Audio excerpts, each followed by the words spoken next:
Welcome back to another episode of Up in My Business. Today we are talking all things tech and the types of tech, the programs that we use at Renegade to make our brick and mortar practice run. So if you want to know all of that stuff, this is the episode for you.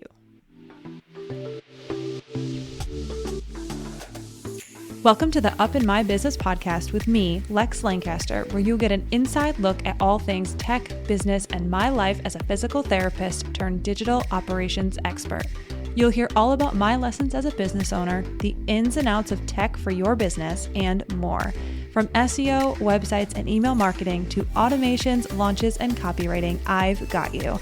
I'm so excited you're here. Let's dive in.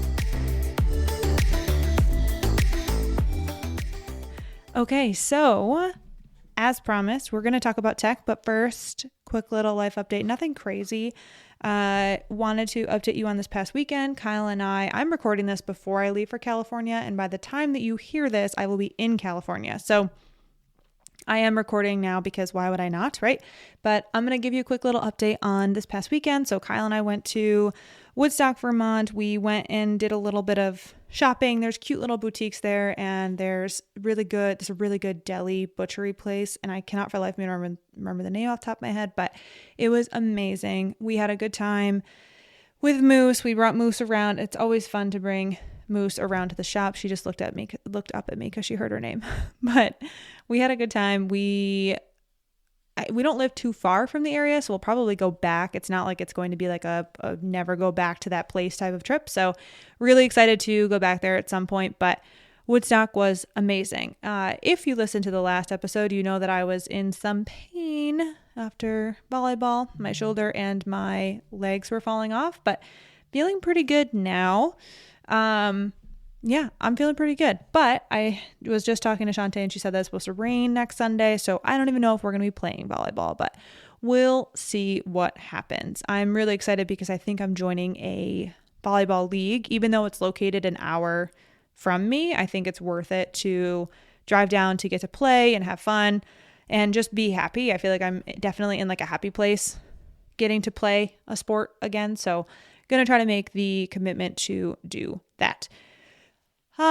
Let's see here. I think, if you are wondering when SEO school, just a quick little business update, when SEO school will open, I have recorded module 1 and 2.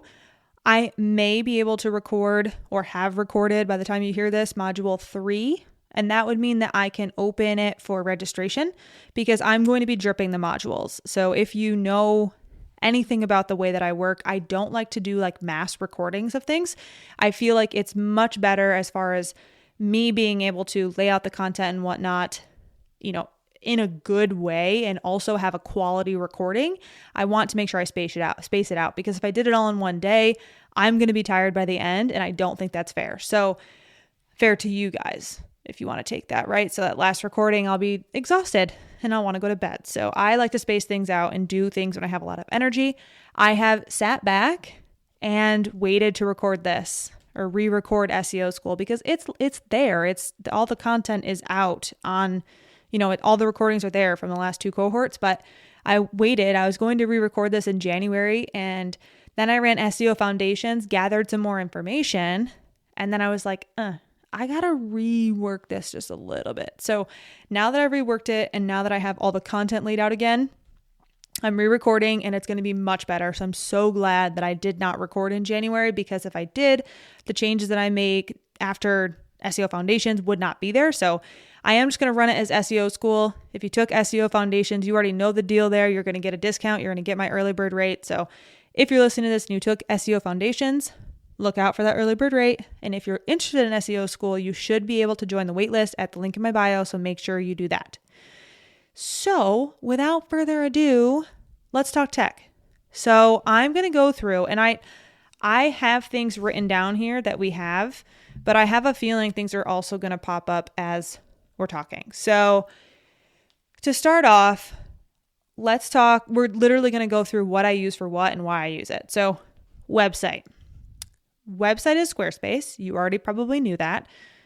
I use Squarespace for most of my clients use Squarespace because Squarespace is easy to manage on your own. It's also able to directly integrate with most of the software out there and every piece of software that I use or we use for Renegade. So website is on Squarespace. If we have a meeting, so we have meetings with people like other folks, and we have group classes and then, or workshops, if you will, and then we have appointments. If we have meetings and workshops that we want people to register for or book a call for, we use Squarespace scheduling or Acuity scheduling. So Acuity scheduling was bought by Squarespace. So it's technically Acuity Squarespace. So we use that for that. For appointments, we use Jane. So Jane is our software of choice, and I'm going to go into a whole episode about Jane and the next app that I'm going to talk about, but Jane is what we use for booking.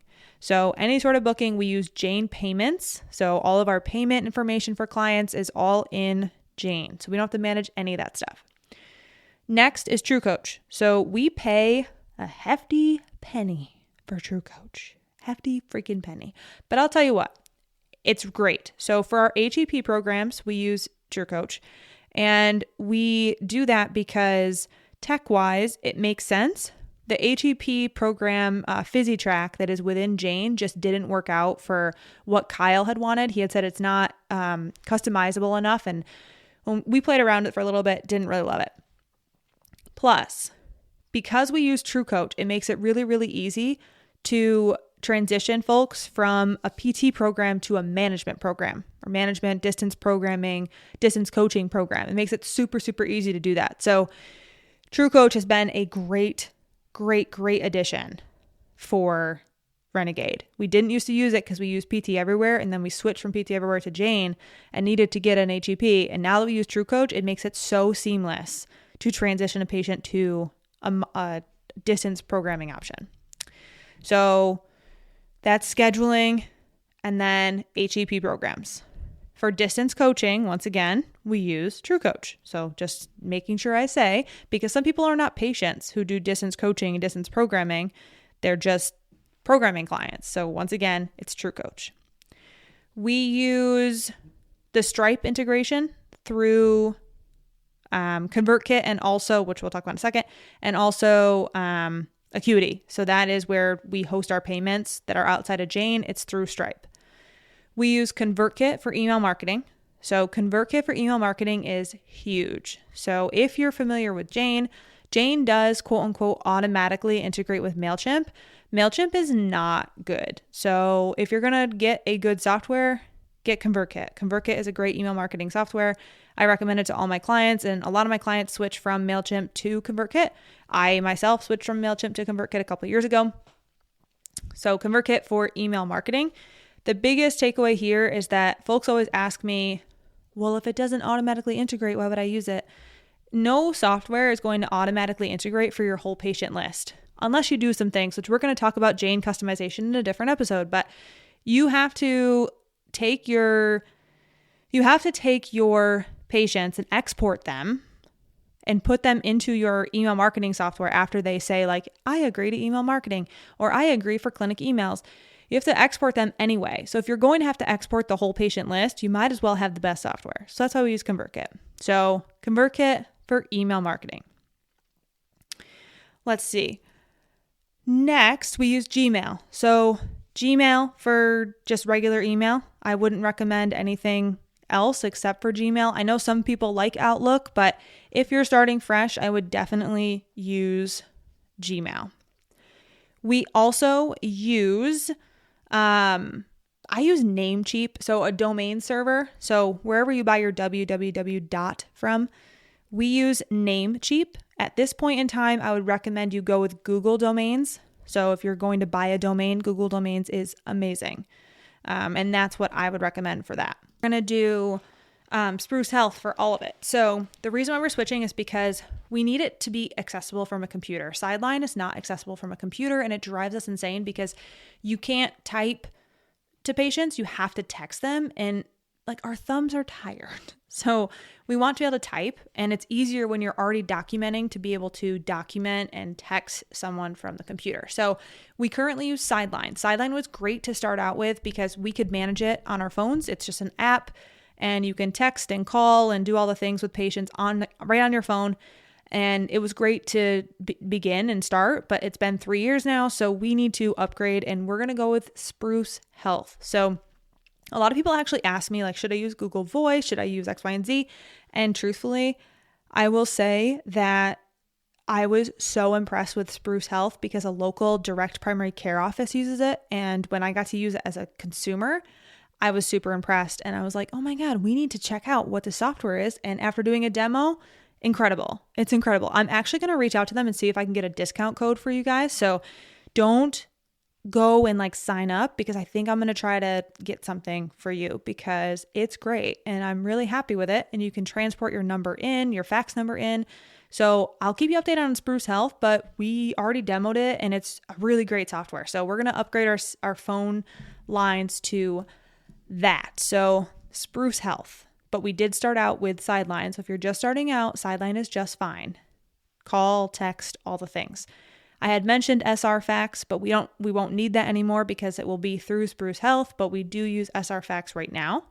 And lastly, we use a software called Loom. So Loom is a software that Kyle uses to do video feedback for clients on TrueCoach. So when he's doing remote programming or any sort of discussions with patients virtually, he will do Loom so that he can voice over their videos and give feedback and cues and film things and all that jazz. So that's like the big tech stuff that's business related. I also want to touch on just really quick what we use for Instagram. Now, if you're looking for Instagram coaching and all that stuff, please go follow Shante. She has the Instagram intensive and it's the best. But the apps that we use on our phone for Instagram, we use InShot to edit videos. We obviously use Instagram, and that's really about it at this point. We do host, I should mention this, we host our videos on YouTube. The reason why we currently have videos on YouTube is because that's where we started. And that's where our client videos are. We link those videos in to TrueCoach for clients, for programming. I will say that if you're starting out right now, I would go to Vimeo. And this is just me, tech person, go to Vimeo because it's $20 a month, but you don't have ads and you can make the video look really nice and take off buttons, add buttons, and it just looks better. It looks more professional. So I would go with Vimeo if you're just starting out now. If you're still trying to do a public YouTube channel and like go big on YouTube, then sure, keep your YouTube channel. But if you're doing like private videos for clients, definitely do Loom. The biggest thing, and I don't think a lot of people know this, and I actually learned this from Doc Joe O. So Doc Joe O on Instagram, he's the YouTube guy. If you have a video, so pretend like I'm your client and you send me an unlisted link. So you link to my unlisted thing, my unlisted like exercise video, let's call it. If I add that unlisted link to a playlist of mine, random people can then find that video. So I'm not saying this to scare you. I'm saying this because when Joe said it, I was like, holy shit, that's wild. Because shit can be found, even though it's an unlisted video and you're just giving people the link.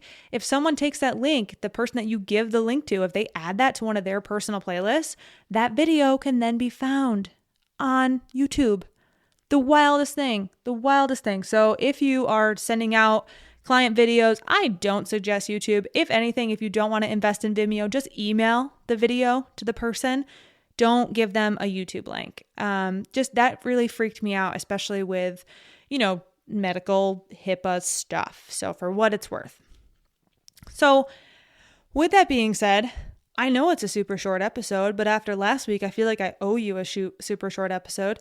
So if you have questions about tech and the brick-and-mortar clinic, this is all the stuff that we use. We use this stuff every day. It's what keeps our business running. Obviously, little things that I didn't mention, like we use Google Drive, like it's associated with the email. Of course, we use Google Drive, but I figured that was kind of, assumed. So yeah, that's what we use. Squarespace, ConvertKit, Acuity/Squarespace scheduling. We use TrueCoach, JaneApp. We use Stripe payment processor and Loom. And then we use Instagram, obviously, and InShot. So those are the things that we use all the time. and the things that we're using in our clinic to keep things running and things going. So, and to keep things really smooth and give a really good user experience. I really didn't touch on that, but like that's the stuff that gives people a good user experience. Anything that we used prior that we switched from, so whether it's email marketing, EMR, or HEP programs, we switched because the user experience, our patient experience, was not as good as we wanted it to be. So the things that we're using now have provided a great user experience. So if you're looking for a good user experience, this is the stuff that I recommend. So with that being said, that's all I have for you today. It's a quick little 15-minute, 16-minuter. So I hope you enjoyed it. Please let me know if you have any questions about tech. I am really appreciative of you for being here and listening, and I will catch you next time.